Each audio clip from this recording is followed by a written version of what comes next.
Good day and welcome. My name is Father Matt Malone. I'm the editor-in-chief of America Magazine.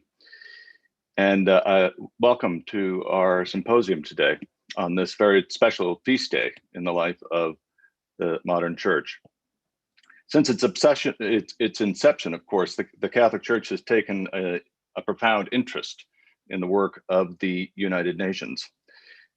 The church, after all, has to engage with the world if it is to fulfill its mandate to make disciples of all the nations, and also to carry out the Lord's instructions to effect peace and justice among all people.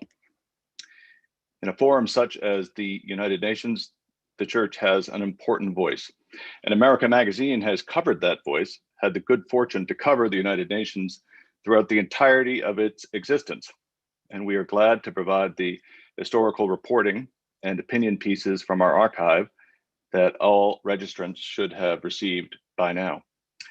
I also want to take this opportunity just to make a brief announcement about an upcoming event that will be next Tuesday. It's on Fratelli Tutti, which is, of course, the Pope's recent encyclical. It will feature Russell Hittinger and Joe Capizzi.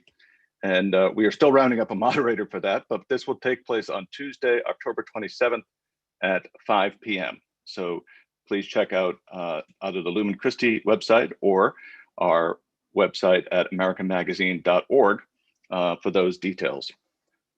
We are, of course, proud to be able to partner on this discussion today with the Lumen Christi Institute once again, and the Kellogg Institute for International Studies, the Permanent Observer Mission of the Holy See to the United Nations, as well as the Harvard Catholic Forum, the Beatrice Institute, the Calais Institute, the Institute for Faith and Culture, the Institute for Human Ecology, the Nova Forum for Catholic Thought, and the St. Paul Catholic Center. We practically have the entire Kennedy Catholic Directory as a co-sponsor of this event, which is a wonderful thing to see. I'm particularly grateful to our speakers, His Excellency Archbishop Gabriele Caccia, Permanent Observer of the Holy See to the United Nations, Professor Marianne Glendon of Harvard Law School, Mr. Joseph Donnelly, Caritas Delegate to the United Nations. And I'm also grateful to Professor Paolo Carozza, Professor of Law and Political Science, and the Director of the Kellogg Institute at the University of Notre Dame, who will be our moderator, and to whom I now turn over to today's discussion and invite him to unmute his microphone. Thank you so much, Father Malone, for your warm welcome. Good afternoon, everyone. Welcome to this panel discussion on the United Nations at 75, Catholic Perspectives. As you heard, my name is Paolo Carozza. I'm the director of the Kellogg Institute for International Studies at University of Notre Dame's Keough School of Global Affairs. And we're very pleased to be able to present this event to you in partnership, as you heard, with the Lumen Christi Institute, America Media, and the Permanent Observer Mission of the Holy See to the United Nations. The co-sponsorship of the Beatrice Institute, the Collegium Institute, Harvard Catholic Forum, Institute for Faith and Culture, Institute for Human Ecology, Nova Forum for Catholic Thought, and the St. Paul Catholic Center are also deeply appreciated as well. This month, the United Nations organization marks 75 years since its founding in 1945. At the time of its creation, the UN embodied high aspirations and ideals among the diverse peoples of the world. As it is expressed in the Charter of the UN, its goals are no less than to bring an end to the scourge of war, to reaffirm faith in fundamental human rights and in the dignity and worth of the human person, in the equal rights of men and women, and of nations, large and small, and to promote social progress and better standards of life in larger freedom. Over time, the United Nations has in many ways contributed vitally to the advancement of these universal human values. At the same time, even its most ardent defenders would have to recognize that the UN organization has not always lived up to those high ideals. Although it has accumulated both successes and failures over its 75 years of growth and evolution, in many ways it continues to represent the deep human yearning for unity and for cooperation in serving a universal common good. Those aspirations are also at the heart of the Catholic Church's engagement with the world. As put in the opening of the Pastoral Constitution on the Church in the Modern World, known better by its Latin title Gaudium et Spes, quote, "The joys and the hopes, the griefs and the anxieties of the men of this age, especially those who are poor or in any way afflicted. These are the joys and hopes, the griefs and anxieties of the followers of Christ. Indeed, nothing genuinely human fails to raise an echo in their hearts." For this reason, there have always been deep convergences and sympathies between the goals and activities of the UN and the teaching and pastoral work of the Catholic Church. And many of the UN's achievements and initiatives have been supported and even led by lay Catholics who saw their belonging to Christ and their service to their fellow men and women as intertwined. At the same time, the Church and her members have not hesitated to be critical of the UN at times, even sharply so, exhorting it to fulfill more authentically its calling to serve the dignity of human persons and integral human development, and reproving it when it has failed to do so. So today we aim to explore more deeply some aspects of this complex but enduring relationship between the Catholic Church and the United Nations. The role of lay Catholics and church leaders in developing the human rights tradition, the role of Catholic NGOs as they work alongside the UN for justice, peace, religious freedom, and integral human development around the world. And our guests today are ideally situated to help us explore these questions. I will introduce them now to you briefly before they speak in succession. First will be His Excellency Archbishop Gabriele Jordano Caccia, the permanent observer of the Holy See to the United Nations in New York. Archbishop Caccia received his doctorate in sacred theology and licentiate in canon law from the Pontifical Gregorian University in Rome, and has since worked in the diplomatic service of the Holy See.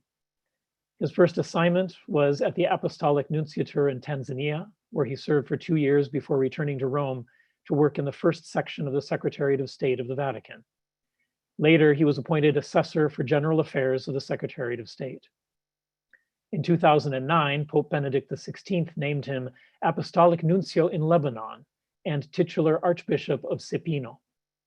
In 2017, Pope Francis appointed him Apostolic Nuncio to the Philippines, where he served until his appointment in December of 2019 to the Vatican's Permanent Observer Mission to the United Nations.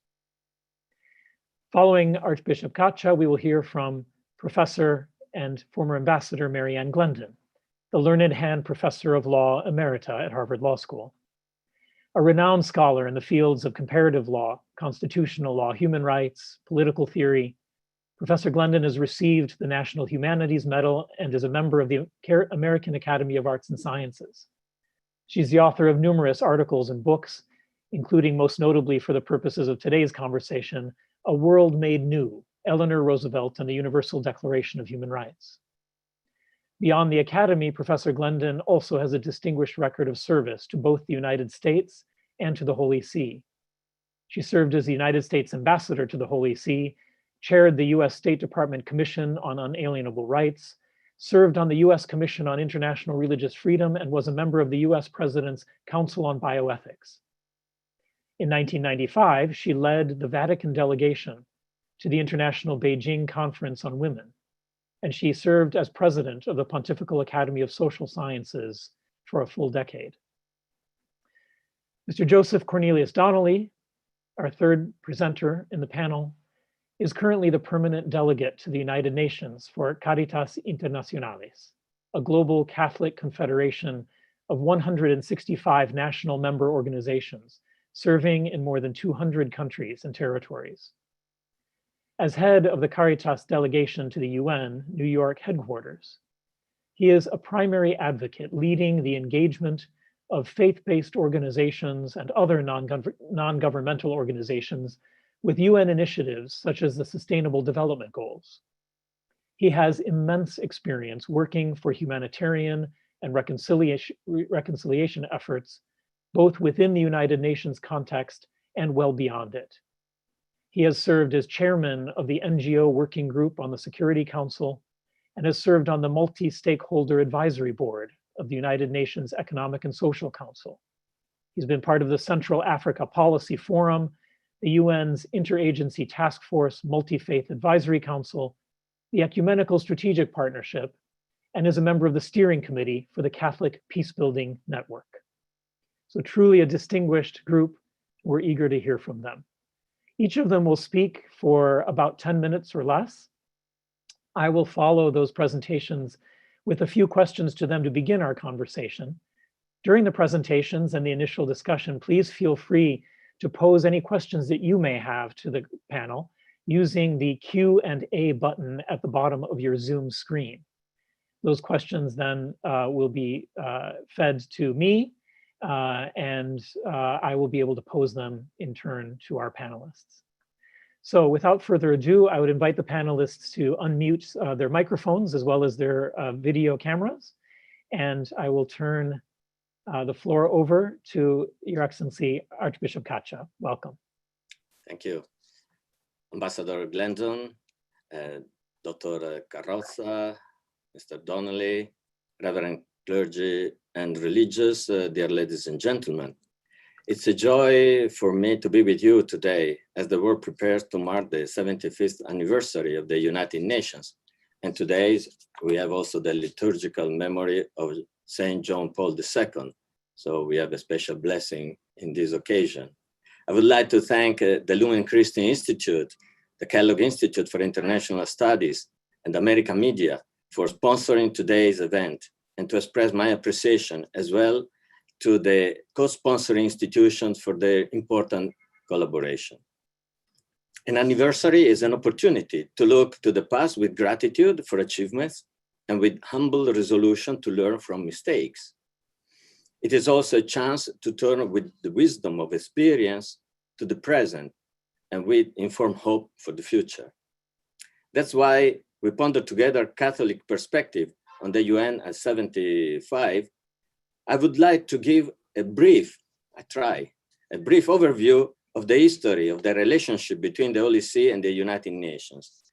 I'm now going to share a screen so that you can better visualize what I'm trying to say. During World War II, when the Allies, after the failure of the League of Nations, began to discuss the idea of a United Nations, Pope Pius XII was encouraging. He gave a Christmas address in which he promoted the need for a worldwide institution fostering peace, security, stability, and justice. He said in his 1944 Christmas message that no one could wish success to this common effort more than he, and he urged the formation of such a global peace institution in line with the principle of solidarity, subsidiarity, and the common good. When the final version of the UN Charter was proposed and adopted, however, he expressed concern that rather than being an institution of equality among all nations, it was continuing the wartime alliance among the winning powers and making 5 countries patently unequal by giving them a permanent veto on the Security Council. It was also concerned about the fact that other institutions of the UN, particularly the International Court of Justice and the General Assembly, lacked anything beyond the power of persuasion. Their resolution and decisions might end up being mere exhortations. As most experts on the UN will tell you, Pius XII's initial concerns have been validated by history. Nevertheless, Pope Pius and many Catholic statesmen and scholars saw a deep overlap between the 4 pillars of the United Nations, Catholic social teaching, and the Holy See diplomacy, making the participation of Catholics in the UN at its beginning vigorous and prominent. The preamble of the UN Charter, the peoples of the United Nations resolved to save succeeding generations from the scourge of war. And that's what Catholic peacemakers and peace builders have been doing from the earliest centuries of Christianity. The world's people jointly committed to promote human rights and the human dignity from which they flow. And Catholic teachings vigorously affirms the equal dignity of every person. They resolved to promote development in order to bring about social progress and better standards of life. And Catholic missionaries, the dioceses, parishes, and religious orders have been working since the ancient diaconia to lift the poor out of poverty. And the people of the world determined to establish conditions of justice and promote adherence to international law and treaties. And the Holy See, for almost 1,000 years, has been advocating the principle of pacta sunt servanda, which means that we have to honor our word and fulfill our commitments. Only 51 countries joined the United Nations 75 years ago this week. The Holy See was not among them. Some countries were prevented because they were on the losing side of the war. Others because they could not meet the entrance requirements concerning troops or financial support. There was, however, a desire for non-member states to coordinate with the United Nations for the good of the world. The UN regularly invited the participation of the Holy See with regard to refugees, the promotion of peace through education, the sciences, and culture in UNESCO, the peaceful use of atomic energy, the care for the poor and the hungry across the globe, the protection of our seas and international waters, the population control movements, and various political questions concerning particular countries. The UN had long encouraged those countries who were not members to become observer states in the interest of improved communication and ultimately peace.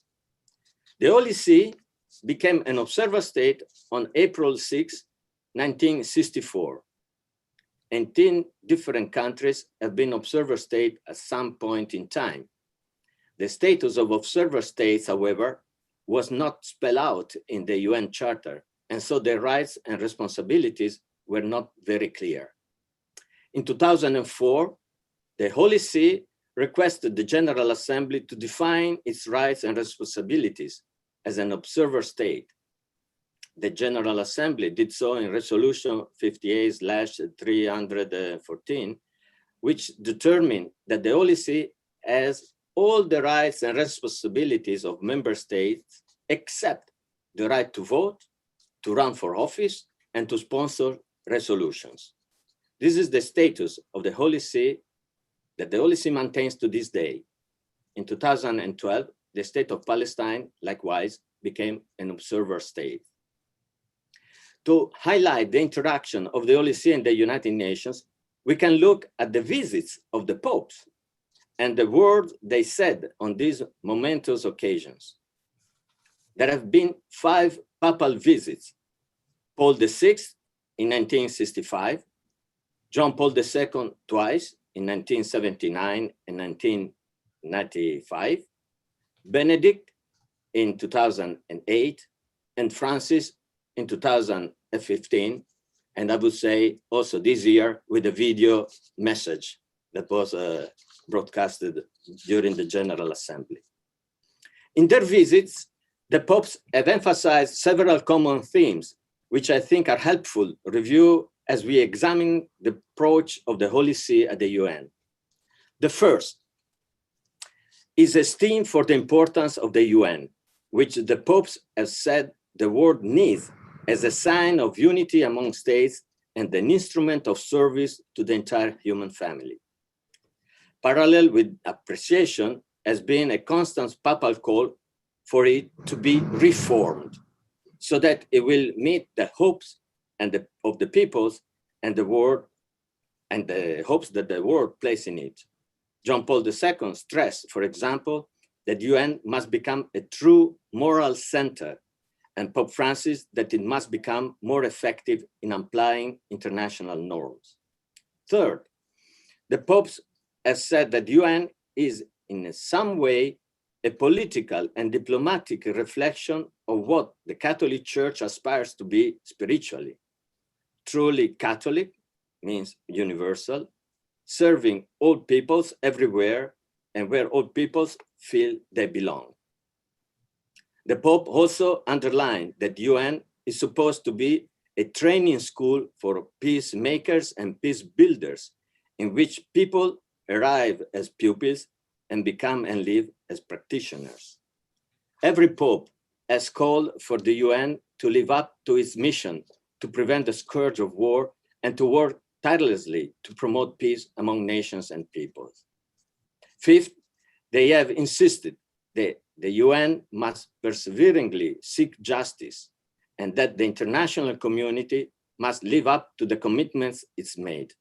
Pope Francis, 5 years ago, warned against the UN's falling into what he termed declarationist nominalism, what we might refer to as virtue signaling, in which solemn statements are not backed by deeds. Lastly, the Pope have accentuated that the UN must defend the dignity of every person, especially those who are particularly vulnerable and whose rights are being trampled. Priorities of the Holy See, I just make some points, not to overgo my time. Peace, and we are working hard for nuclear elimination, nuclear weapons elimination.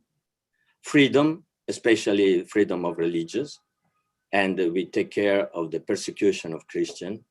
Also, we had a lot in these times. Fundamental human rights, particular defense of life, of family. And so we are also working hard against trafficking, human trafficking. Intercultural dialogue, as we have seen the Pope is always doing everywhere he goes, and so many initiatives. The care for migrants and refugees, the compact that were adopted. So the Holy See very much involved. And what we can say, human ecology, meaning the integral development and the taking care of our common home. I would like to summarize this talk by turning to what Pope Francis said in his encyclical Fratelli Tutti, published earlier this month. In talking about the UN 75th anniversary, he said that UN Charter is an obligatory reference point of justice and the channel of peace when it is observed and applied with transparency and sincerity. He likewise stressed, however, as popes always do, the need for a reform to the United Nations so that the concept of the family of nations can be effectively realized. He prophetically warned that the UN risks being delegitimized if its shortcomings are not addressed and resolved. So as we celebrate the UN's 75th birthday on Saturday, we applaud its many success on behalf of the peoples of the world, especially those who would ordinarily be left behind. But we likewise ponder the reforms it needs in order to be truly effective moving forward. Thank you very much. Thank you so much, Your Excellency. Professor Glendon. Thank you, Professor Carozza. Good afternoon, everyone. And thank you, Archbishop Caccia, for that wonderful overview of the relationship between the Holy See and the United Nations. I'd like to continue that theme for a bit with a few reflections on the role of laypersons, Catholic laypersons in the early UN. And I'd like to recall something that mostly has been forgotten, and it is that back then, 22 of the 51 original members of the United Nations were the Latin American delegations, and that made them the largest single bloc in the United Nations. And it is largely due to them that we owe the references to human rights in that beautiful language that we've just seen. It was thanks to the Latin American delegations leading another group of small nations that the great powers finally had to agree to that wonderful language.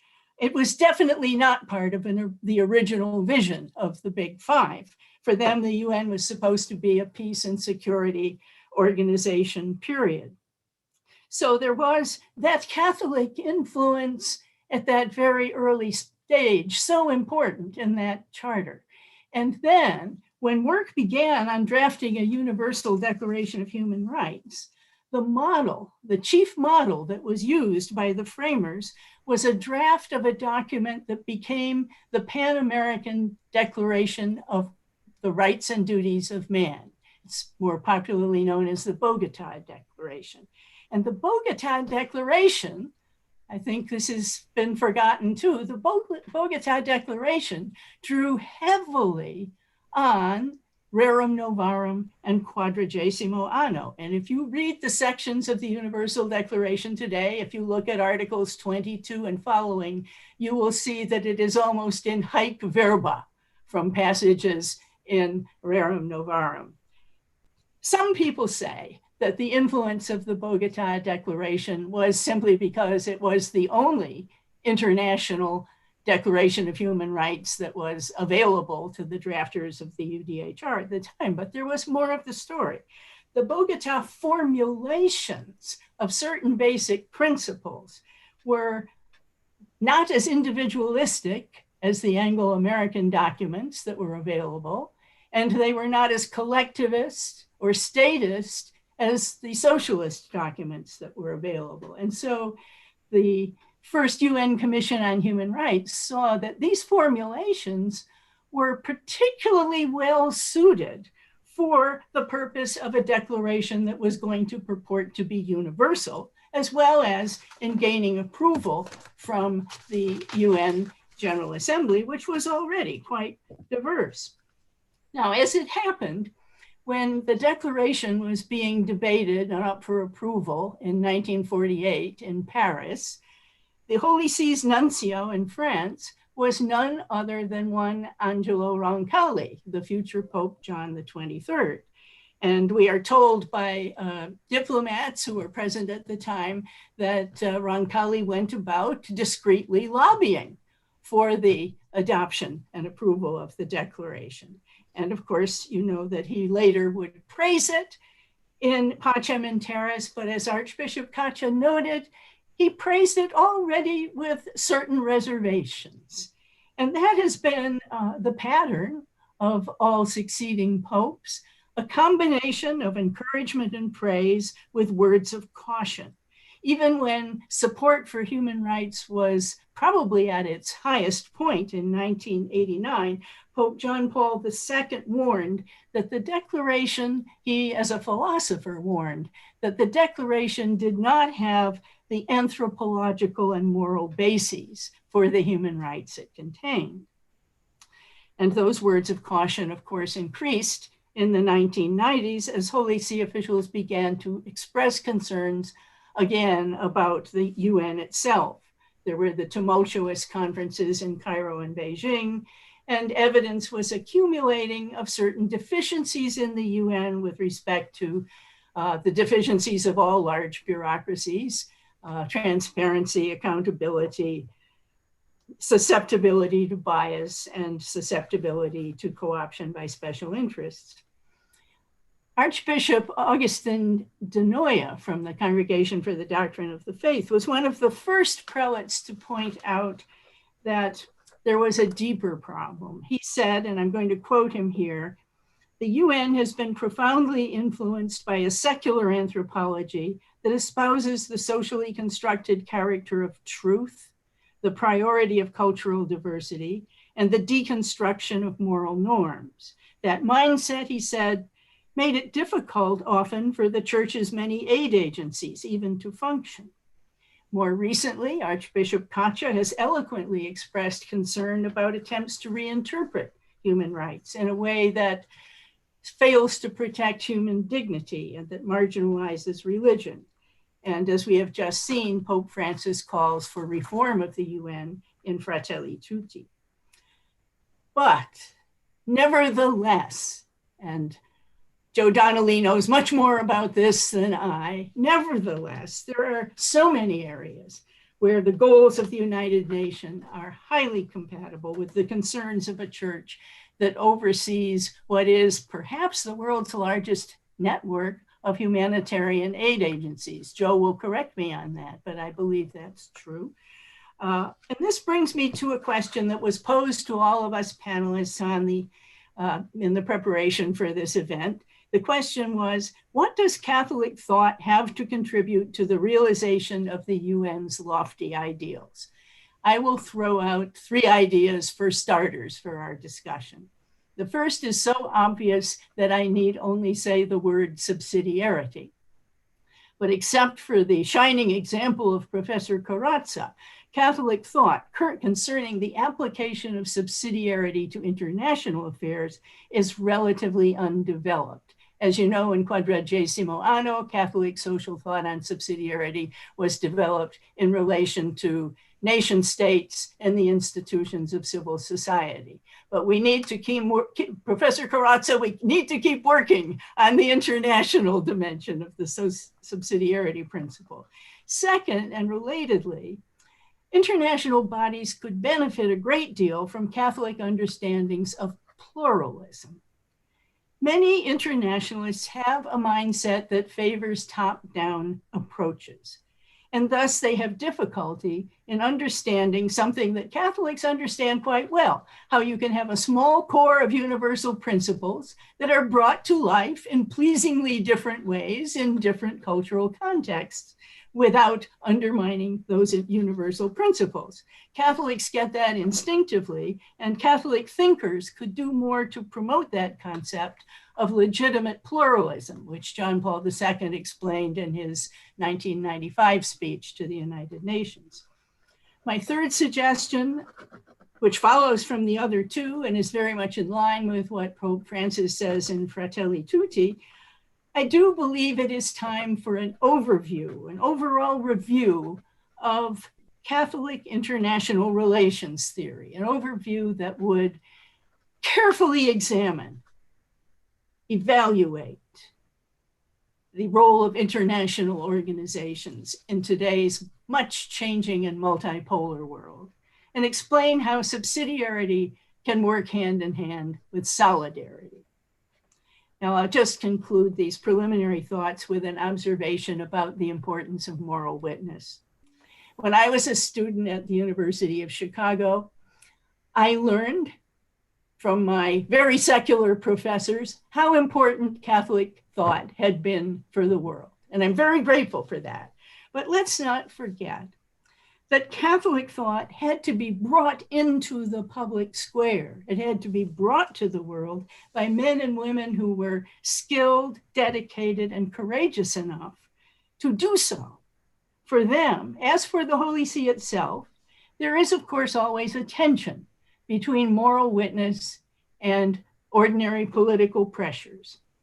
But I would suggest that the Catholic contribution has always been greatest and most durable when that tension is resolved in favor of moral witness. I'll stop there and thank you. Thank you so much, Professor Glendon. Mr. Donnelly. Thank you very much. I am really grateful, proud, and pleased to be with everybody this afternoon, as well our webinar participants all around the world who are dealing with evenings and mornings even. So thank you very much. And I would like to say, as is our view as Caritas and my view as Joe from New York, we NGOs are the window to reality at the UN. And we've even gotten some acclamation for saying that, because much of the UN, although it has about 8,000 windows, most of them are not in the corridors where there's conference rooms and meetings. So there's an enclosure that means the voices of reality don't come in. With that, I would like to say that I will not repeat the incredible and brilliant presentations of the Archbishop and the Ambassador. I will speak as an advocate, as a layman, as an NGO, and as an FBO, because that's what we're here to do. And it is the sense of all 3, the ambassador, the diplomat, the ambassador, the Archbishop, the church, and the advocate, the second track diplomacy that we as NGOs practice. And I say that in 3s because I believe all good things come in 3s. Faith, hope, and charity, mother, father, children, you got the whole story. So here at the UN, we say 1/3 of the member states love that there's NGOs here. 1/3 say, no way, get them out. 1/3 say, well, maybe if it works out, it's okay. And just to affirm that, there's a book that's only about 12 years old, but it's called NGOs. It's a rather large tome. It talks about NGOs and human rights. And it's really a seminal document to say how come, how, where, what, but not so many people have read the book. I highly recommend it. And that's just to say that, so we're here, and my point today would be to say, why are we here? Is it Catholic social teaching? Is it in the imitation of Christ? Is it the Good Shepherd, the Good Samaritan? What motivates us to be here? So we, with hundreds and thousands of others, and there's some who would say there are about 35,000 accredited NGOs around the world today versus the 41 who were here in the very beginning. So we came since 1946, and there has been a Catholic presence here all this time, all these 75 years, and building on everything before. And we saw what could be, we saw what wasn't happening, we saw the limitations, the lack of access, but we sort of conquered a little bit, because today we are respectfully present and we are welcomed into the conversation in any number of ways, and we have tried to break new ground. The very building I sit in here is owned by the Methodist Church, which houses 44 NGOs, so that there would be an NGO presence in the face of the UN, and that conversation would be there, and we would be seen as accessible, visible, and engaging. As the Archbishop and the Ambassador have said, there are any number of ways to do that, from the endless details in documents, from the enjoyment of the UN and the diplomatic community with the arrival of Laudato Si 5 years ago, which was an astonishing engagement from the ECOSOC chamber, but everywhere since. So people are paying attention to the voices, the moral imperatives of faith-based NGOs, as well as humanitarian, experiential, research, expert NGOs all around the world. We are just one of them. But Caritas, just as an example of the commitment of the church, we're the second largest humanitarian NGO network in the world after the Red Cross. So that means something. That means that we're present. We're present through the church, through the religious communities, through the laity, through dioceses all around the world, through Catholic charities all over the world. And while no one comes across the street and throws incense at us or puts, flowers at our doorstep, most member states highly regard the presence of the faith-based NGOs. And in particular, we get a lot of respect for our commitment on the ground, that we're present, that we are always present. And as we say to our colleagues in the UN OCHA department and UNDP, we're everywhere you're supposed to be. We're often there hand in hand with you. And we're there, we don't leave, we stay longer. And as Kofi Annan, when he was Secretary General, said, most of my trips to the field, 85% of my time is meeting NGOs. And a good portion of that is with faith-based NGOs who are committed to the local community. If we take that full speed to 2016 to 2020, the major issue in the humanitarian community today is localization. Be there with the people. Do not talk about problems without the people. And helping to build on the SDGs and the Agenda 2030 of the UN is to say, do not build the future for us, build the future with us. What is the world we want? What would grandmothers want for their children, for their grandchildren, for their great-grandchildren, so that the good that is intended really gets passed on. So that's kind of how we happen to be here. And in the beginning of all of this dynamic post-World War II challenge was to say multilateralism and fraternity were what we hoped would flourish.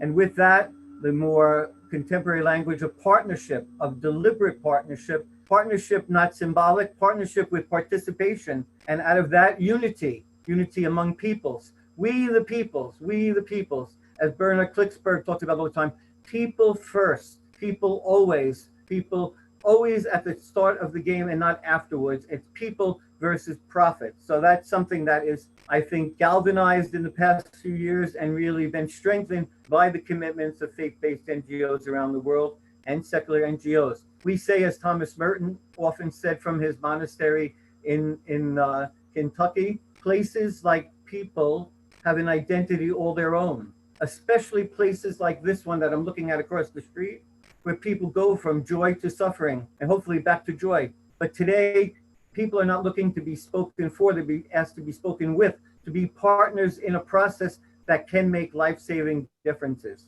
And that's how CARE, CRS, Amnesty, Anglicans, Presbyterians, Quakers, Lutherans, Catholics, Orthodox, all over the world, Islamic Relief Society, American Jewish Committee. We are all in this together as faith-based, principled organizations that have, in essence, NGO status. So we get these tags, and that allows us to have some kind of access.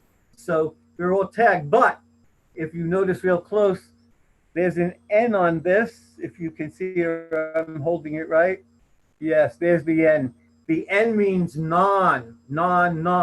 And that's a big issue in the NGO community, in the civil society community, because nobody wants to be an X or a non. We want to be who we are. So with all due respect to our colleagues here on the panel, there are Ds, there are S's, there are R's, and those things are distinctions. The UN is quintessentially, imperatively filled with distinctions that are supposed to be helpful, that can make a useful difference, but sometimes are quite discriminatory. And I won't get into that now, but it's just to say, if we who have access have these kind of tags, and I brought maybe 5 of my other tags, and I have about 50 of these for the various meetings where I found access through these years. What about the people we represent?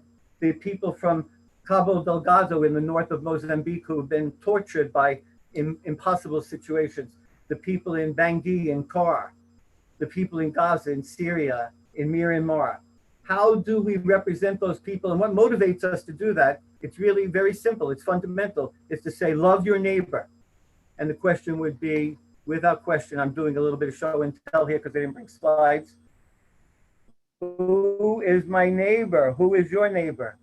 My neighbor is my sister, my brother, the homeless lady downstairs in the building here in the street, the mental patient on the bus this morning who was pushing people around to get attention, the homeless person in Colombia, in Bogota, the people on the border with Venezuela who is saying, do I count? Do I mean anything?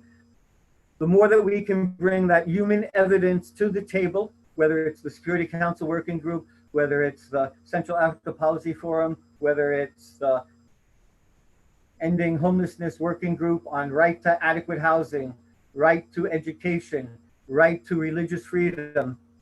It's not our voices that count, it is the voices of the people we represent. Part of my show and tell here is to have you see, look around this office to the ability you can see. It's the voices and the echoes and images of the people we serve, the people the church is committed to, not as a dutiful, obligatory mandate, but as the love of God to be with people, to be God's people here. And we say, and I'm really rushing through my talk here to fill up the information I prepared for you. I've worked on this talk for about a month to say what doesn't need to be said and what should be said.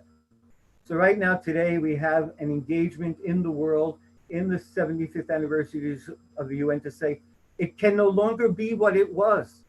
The world has changed dramatically. And as we talk from Harvard to University of Chicago, to Loyola, to Notre Dame, to America Magazine, where I've often had the chance to write and bring this story to the table, the Jesuits have been a part of this conversation. It has to change. And I think that Fratelli Tutti has been a moral invitation to all of us to say, no more status quo, no more business as usual. As Pope Francis has said rather emphatically, go to the periphery, leave your comfort zone. And that is what we try as Caritas, but as CRS, as all kinds of Catholic and faith-based organizations here, to bring the diplomats, the Security Council experts to the periphery, and to bring back to the UN, whether it's here in New York or Geneva or Addis Ababa, to the table, the realities, the evidence that there is alternative information. Years ago, an Undersecretary General said to me, you know, Joe, what's with all this accompaniment? What does that really mean? How do you accompany people? I said, how do you accompany? You walk with them. You walk in their shoes, as we've heard. You see them up close. Pope Francis has said to us as humanitarian faith-based organizations, don't tell me you're an NGO and you have blah, blah, blah, blah, blah, strategic blah, blah, blah, blah, blah, blah, blah. Tell me the name of the last person you met. Embrace that person. Dialogue with that person. Do you know the name of the lady you spoke to in the square? If you don't, you did not accompany her. You did not respect her. You did not see her. when I was in a rather incredible moment in Central African Republic, at a meeting of about 10 peace and justice experts, all men, there was one woman, and it was the first time a woman was invited. And I kind of tried to speak to her in my poor broken French, and eventually she said, "See me, hear me, love me." And when you go back to New York, remind the diplomats that 52% of the world are women, that here in Bangui, in Central African Republic, a very difficult situation, women carry the burden of life and are resilient and hope to bring it forward in another new way if the men let us talk. And she grabbed my hand and she said, "I think you will never forget me." And I said, "Oh, there's no chance I'll ever forget you," in my broken French and her broken English. But she said, "And if you forget me, if you leave me in Bangui, I will haunt you and God will accompany me haunting you." So that's to say, that's the good news, bad news. We have a job to do. It's the job that I think Pope Francis uniquely understands. When I met him 1 month after he was elected Pope, he said he wanted to speak to the guy at the UN. And he said, "Oh, you have a hard job. I will pray for you." When I met him a month later, he said, "I don't think you're praying for me. My job is much harder than yours. And people don't necessarily listen to us." And I said, "Oh, it's difficult." He said, "Okay, you keep praying for me. I'll pray for you. But let's make sure they know we're in the UN. We're present." And two of his predecessors on the job as Holy Father, several of the predecessors of Archbishop Caccia have said, if the UN didn't exist, the church, the Pope, would be responsible for motivating people from a morally responsible way to say, we need something that brings us together, that holds us together, and that builds the unity, regardless of need or creed, etc., but to bring people together as the one human family we are and we share, and to share the earth that is ours. We have taken all these gifts from God, we have used them, maybe exploited them, and certainly we know there's lots of greedy people who exploit for power, for money, for abuse, for trafficking, for all kinds of destructive things, exploiting natural resources. But the bottom line, everywhere we go, there are people working very hard to preserve, to protect. And so part of that preserve and protect is also for us as civil society, as FBOs, as NGOs, to be in dialogue with the UN, with the diplomatic community to say, how do we plan the next 25 years? What would the UN at 100 look like? Will there even be a UN? And how will it function? And those are the things that it's really a privilege to work with so many people about. Pope John Paul, St. John Paul, when he came to New York in 1979, he said, "To be truly human, a city needs a soul.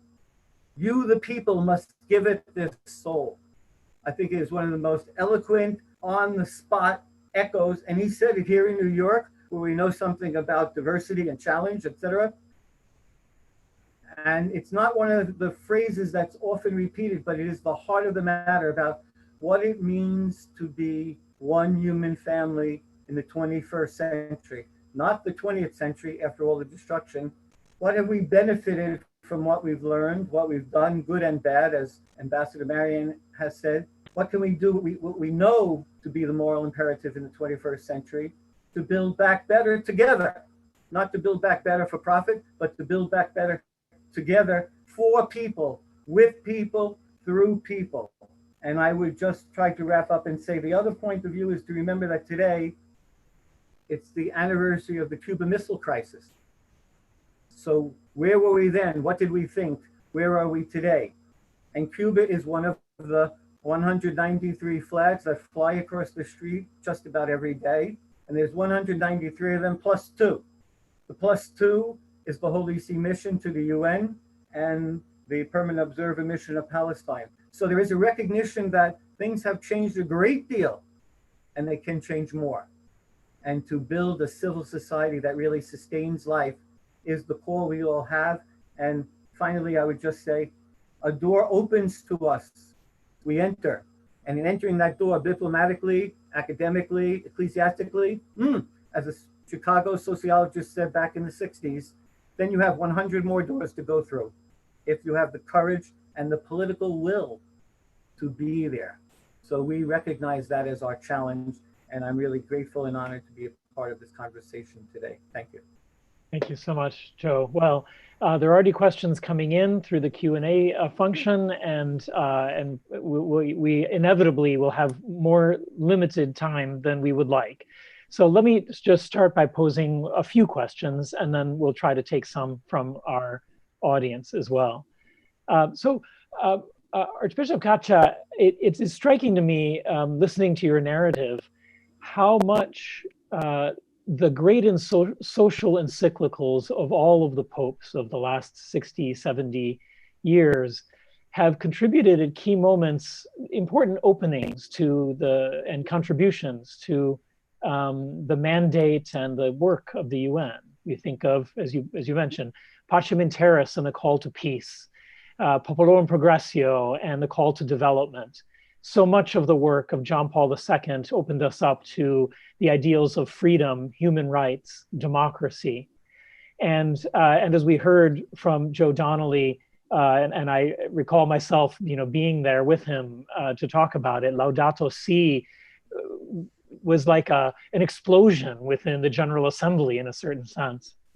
And you mentioned now the latest encyclical, Fratelli Tutti, which has everybody mentioned in one way or another. But beyond the very generic call to both reform and work with the United Nations, in terms of the great social themes that it takes up, what do you think will be next? What does Fratelli Tutti add to the discussion? What might it elicit within the United Nations in terms of its distinctive contribution? Where will it bring us, and what will it contribute? You will need to unmute your microphone.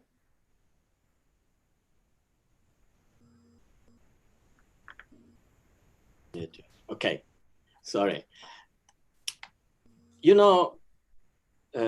We experience a consensus in the world, because when Jesus was asked what the most important commandment, and say, okay, love God, love your neighbor. Yes, correct. And we share this vision, but the question is, who's my neighbor? And then Jesus started telling the parable of the Good Samaritan. And what the Pope is trying to repeat in another way is that we need to approach life with this spirit, the spirit of somebody who doesn't pass by globalization of indifference, the spirit of somebody who's moved, who recognizes in the wound of the world something that concerns each one. And in a way is putting a picture what we see. And the question is, do we want to do something? Or we know that we have to love God and our neighbor, and that's it. But we don't ask who is our neighbor. And so the Pope is inviting to pass from a very individualistic perspective, which could be personal, but could be also national, could be a block of nation, kind of interests, to move from the I to the we, and to feel that whatever happens to somebody anywhere concerns ourselves, and we want to build on a different basis. This appeal to fraternity means is a kind to say, open your eyes. You can't pretend to be safe in a world who is sick. You can't pretend to have your good water there where water is polluted. You can't pretend to be safe in your small world if there is injustice everywhere. It's a kind of an appeal. Open your eyes. And when you're open, you have choices to make. You can pass by, do as usual, thinking that maybe is not so bad, we can continue, and the other will face the problems. Or you feel concerned, you feel moved. And so you take care. And this is a feeling which unites so many people beyond ethnicity, beyond countries, beyond borders, beyond religions, beyond colors. And in that sense, it goes back to we, the peoples of the United Nations. In that sense, United Nations doesn't work if the world doesn't think in a certain way, because there is the reflection of what's going on. The Pope calls us to change our mindset, and then we will see also results in the institutions.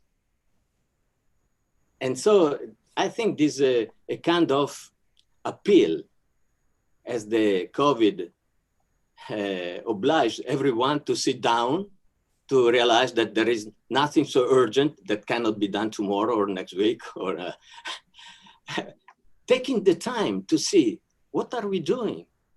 Pause. What is the future if we continue like this? And so, and in this appeal, there is also an example, the parable of the Good Samaritans, a foreigner, one who was not the mainstream, but did the right things. There are many good things going on, and we have to take these examples and put them into our life, change our mentality. I think it is in line what the Pope once said about the church and the Christians in particular. The church is a failed hospital where everyone can come and find hope, can find care. Or he wanted the jubilee of mercy. What does it mean? That the world is wounded. It's like the man on the road. And we need good Samaritans. If we don't get into this perspective, world won't change. And these are very concrete, because also it says, what does it mean with investments, with politics, with economy, with pollution? And so I think it's a strong appeal to encourage us to rediscover the best all human beings have and to put it together. Thank you so much. Professor Glendon, you made a strong appeal from a Catholic perspective to the importance of pluralism. Pluralism in general, but in particular, of course, in an area that you've written so richly about, and that is human rights. And yet, of course, even if we acknowledge and embrace the value of pluralism, we have to recognize that within the context of the United Nations, many of the voices that are represented in that pluralism are of voices that take perspectives that are quite radically different than the moral perspectives informed by the Catholic understanding of the human person, whether it's a nihilistic secularism, or whether it is the Communist Party of China and its perspective on human rights, or even perhaps a sincerely religiously informed but still quite different understanding of human equality that might be espoused by, say, the Islamic Republic of Iran. So how do we both value the pluralism that you tell us is so important in this context, and also bear witness to the distinctive understanding of the human person and the truth of the human person that as Catholics we believe and we've been educated to hold true? Well, that's a real puzzle, no doubt about it. But we do have a set of principles in the preamble to the UN Charter, a set of principles that the nations agreed upon. And keeping in mind what John Paul II said about what those principles rest on, he pointed out quite correctly that there is no commonly agreed foundation for them. So what we have is consensus. And consensus from the philosopher's point of view isn't much, but it's what we've got. And I think we have to work very hard on building on the consensus that those principles represent. And just to give you one example, the beautiful language about better standards of life in larger freedom. With all the diversity within the world and within the UN, there is a tendency to think that political and civil rights have to be opposed to social and economic rights, that they are permanently at odds with one another. Catholic social thought teaches that they are not. And empirical evidence that we have today suggests that actually they reinforce one another. And I think there's it's one of the many ways in which Catholics are like the leaven in the loaf, that they can challenge these understandings. Why do these things have to be treated as opposed? Why do people treat the Universal Declaration as a menu from which you can pick and choose when it's very clear in international law that those rights are interdependent? They're mutually reinforcing. And when they seem to be in conflict, you have to work on an accommodation that does not leave anything out. So that's what politics is all about. And politics is a great thing if you understand it as the art of, as Aristotle said, ordering our lives together. So I would, since we are mentioning characters from the Gospels, I would remind people of the story of the woman in Luke's Gospel. She was very much like those Latin American and other small nations delegates in the beginning of the UN. They just won out by sheer persistence. There's the woman who won't leave the unjust judge alone. And finally, the big five, they were like the unjust judge. They said, okay, all right, we'll give you those human rights. You can have them in 7 places. So persistence, goodwill, prayer. Wonderful, thank you. All right, Mr. Donnelly, so we heard Professor Glendon's appeal to subsidiarity. We saw in the quotation from Fratelli Tutti that the nuncio gave us a reference to, a wariness about cultural impositions and ideological schemes. And, you uniquely here have the perspective of seeing the work of the UN from the bottom up, from the capillaries of where that work takes place and civil society. So I wonder what you would say and how you would articulate for us, what would subsidiarity actually look like if really respected in the context of the work of the UN better, the way that Pope Francis and Catholic thought before him has actually called for? What does that actually mean in practice from your point of view? That's a great question, Paolo. I appreciate it. And relying on the wisdom, insight, and expertise of Ambassador Marianne and Archbishop Caccia, I would say I'll turn my head a little bit more to the academic and intellectual side of doing this kind of work. In the UN community, it's seen that there is the governments, the UN experts, and the third group, the intelligent people who talk about doing something practically from the ground up. That subsidiarity means we have to be partners with each other. Again, back to localization, that we know from whom the issue comes. It's my water, it's my neighbor's water, it's an indigenous community that are completely ignored everywhere else, but we see them and we say to the government, these are your people, and they are God's people. And we say to other people in a particular country, say in the Amazonas region, what good are all these resources if we're allowing your national systems to exploit your very own people here? And then we have to ask ourselves, what do we do with the products of that exploitation, with the funds, the issues? with your leather shoes made in Brazil, with your shirts made in China, with your furniture made in Indonesia. Are we subscribing to that? Do we dare ask the questions? And I think the experience of subsidiarity from the ground up is to say, know what you're talking about.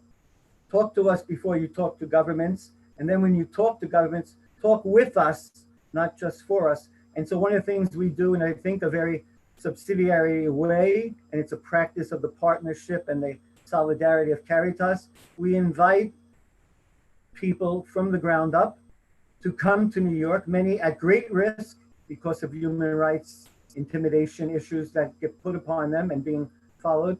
We bring them to New York, as we had somebody here from Cameroon not too long ago, and Colombia for 15 years every year. And we allow diplomats to ask the questions and to hear what people living these realities, men, women, sisters, priests, laity, young people, more and more the UN is saying, okay, we listen to those older people. How about some voices from the next generation, which is an imperative right now for what Agenda 2030 could be. So to me, it's practice what you preach, and it's not so much the words, it's the show and tell, as I started off earlier this afternoon. What are we talking about? If you have a diamond ring, you're a man or a woman, where did that diamond come from? Do we dare ask that question? And the whole wave of blood diamonds, it's blood diamonds, it's blood water, it's blood timber, it's blood gold in our mobile phones.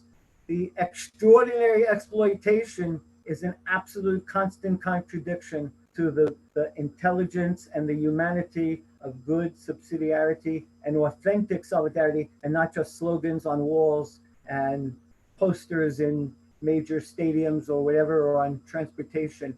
It's people, people first, people always. That's what it was always all about. That's what it should be all about. And the only way the UN will come out of this incredible challenge of 2020 is to keep front and center about human rights, people's rights, and they, from our point of view as Catholic social thought, they are given by God. They're not given by governments.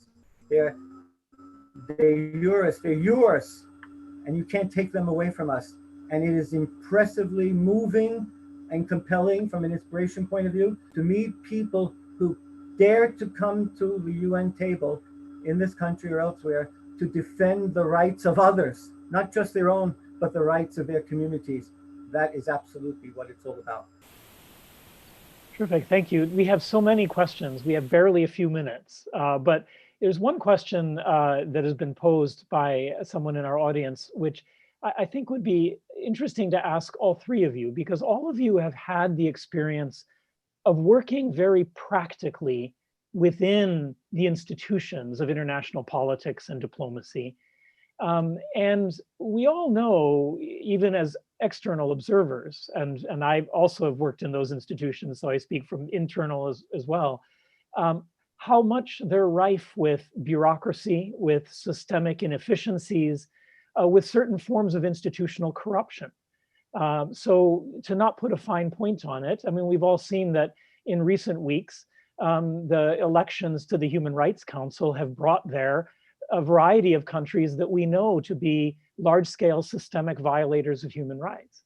So in general, what does it mean in a context like that, where there is both bureaucratic inertia and systemic corruption or sclerosis, if nothing else, to operate in a way that carries the moral witness that Professor Glendon talked about of faith and of transcendence and of the human person that as Catholics we bear with us. How does one do that effectively in an environment that politically is undoubtedly very compromised? And I pose that to all three of you. So, yes, this is a question. There are a different approach. The idealists, they think that the world should be as they think, and the other, they say that the world is as it is. And so, first of all, we don't have to judge, but accept and understand. Because maybe behind something, there is a reason. Those who wake up one day and they think that they know how to solve the problems, it's good, but maybe if they start reading some books, looking some years back, they see that the same problems have been dealt by many people. So I would say not get easily to kind of judgment. This is. Try to understand why, because there are ways in answering questions that don't solve the problem. Second, so not judgmental, not say, oh, that you don't know, that you don't understand, you don't. Second, witnessing. Are there other ways to do? Can you show me the way? What do you do? So witnessing is very important, because sometimes we are very much united when we say that's wrong. Okay, second step, what could be done? Where are examples? So Jesus presented an example. He didn't solve the problem of general situation between the Samaritans and the other peoples, the religions. He presented an example. From that example, we can reconsider the bigger picture. So good practices, witnessing. Jesus sent to be witness of some value in which we believe. And of course, there is also goodwill. There are plenty of people of goodwill to be united. When people try sincerely to reach a common goal, there are many ways to do that. And what I experienced at the United Nations, at least at the level of human relations, I feel I can talk to everyone, and I feel respected, and I feel a sense of common responsibility and joy to be together, even if some countries have very different positions on many issues. There is a special thing about the United Nations, because each one represents its own country, but back in the mind, there is the idea that they represent the world from the perspective of their country. And very good things can come out from this situation. So I'm confident that there could be a way to correct what is wrong. But if we approach in a certain way. Thank you. It's a fascinating question. It's a question that everybody confronts in some way in daily life. When is a situation so beyond remedy that you don't feel you can do anything? But if there is a chink or an opening, how do you exploit it? One of the things that I think is very helpful is read the biographies of the people who accomplished great things in seemingly impossible situations. Think about Edmund Burke, an Irish outsider in England with 4 great freedom causes, India, Ireland, others. He got an awful lot done against enormous odds. It takes enormous skill, enormous wisdom, and there will be times, as Plato tells us in the Laws, when the only thing a wise man can do is retreat and say prayers for his country. Joe, is there anything you'd like to add to that? Certainly, I would affirm what we've just heard from our 2 distinguished panelists, but to say without question, the bureaucracy is insidious, it's huge, it's voluminous, and it could seem altogether impossible, but it's not. And I think too many people, including many NGOs, but also diplomats, say, oh, you can get nothing done. So there's a hopelessness that breeds there, and hopelessness leads to helplessness. I think that Pope Francis, in an extraordinary, clear way, with his deep sense of the peoples of the ground, has said, do you have the facts? Do you have objectivity? And do we dare to say, maybe I don't know? And do we admit that dialogue is difficult? And that's part of what the invitation of Fratelli Tutti is to say, the fraternity of humanity, the social friendships that we walk together and we don't judge together. As the Pope has said very clearly, who am I to judge? In my work here in the beginning, I began to say, humanity has a tendency to negativity. Somehow that's been imposed by different structures and different economies, et cetera, and different cultures. That has to be redeemed and released. And as Dag Hammarskjöld, the famous Secretary General, said, without a spiritual renaissance, we won't have peace, we won't have clarity, we won't be able to help people. So I think that's where it's at. And I think that's an admission that whether we're sitting in the Congo, DR Congo, whether we're sitting in Boston, Massachusetts, or Chicago, Illinois, or San Francisco, where the UN actually wrote the document 75 years ago, there's always another side to the story. And I think that what I learned from academics through the years is, do you have the facts? Are you being objective? You're entitled to your opinion, of course.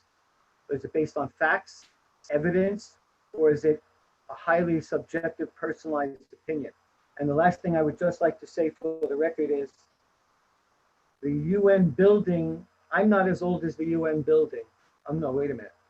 I'm not as old as the UN, which is 75 years old today. But I am as old as the building, and I'll leave it to the mathematicians to figure that one out. But I learned that one day when somebody was looking at me across the meeting and said, you're as old as the building. I leave it at that. But it's a beautiful building of the global family if you really want to be a part of it. And I really believe to love your neighbor means to love the other and to be open to that possibility. Thank you. Thank you so much. I'm afraid I've already dragged this beyond what was our designated stopping time. But even so, I can't resist having one closing sentence from each of you as a way of wrapping this conversation up. And I'll present it this way. Many of us here, I think all four of us on the screen now, and certainly many people who are listening, would hope that there is not just a 75th, but 100th anniversary of the UN. And that in these 25 years to come, the call for reform will have been heeded, and the orientation towards the common good will have been taken up, and Catholics will have taken a leading role in making those changes effective. So for those who are listening, and particularly for the many young people who might be listening, who might be thinking about their future, in just a sentence, what would you say to them? What should they do in order to make the next 25 years truly fruitful ones for the relationship between the Catholic Church and the United Nations? I was young when Pope John Paul II was elected, and I still remember his sentence, "Don't be afraid."